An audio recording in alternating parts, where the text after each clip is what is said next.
Hey everyone, this is DW96 from groovyPost.com, and in my previous tutorial I showed you how you can take multiple images and merge them together into one single image with incredible amounts of detail. Now there are surely images in your image library that you'd love you could make this HDR effect too, but you simply don't have three pictures with different exposure values. And today I'm going to show you how you can simulate the HDR effect by just having a single image. So start off by going into Bridge and opening your image in Photoshop, and here's going to be your image all ready for editing. Now click on Image, Adjustments, HDR Toning. Now you're going to see that the HDR Toning dialog is going to show up, and the sliders to the right are going to be exactly the same as the Merge to HDR Pro dialog box. So really easy to work with them.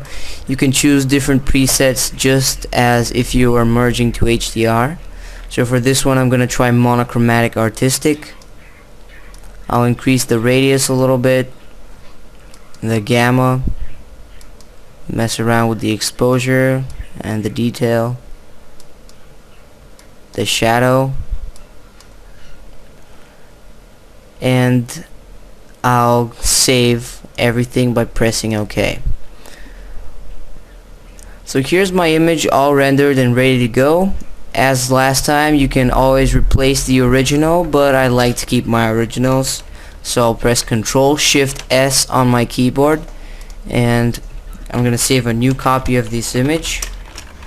I'll name it Cloud HDR Toning, and I'll save it as a JPEG so that all of my friends can see this even if they don't have Photoshop. So I'll click Save, select the maximum amount of quality, and my image is going to be ready. So thanks for watching this groovy tutorial. There are lots more at groovypost.com, and I'm going to see you next time.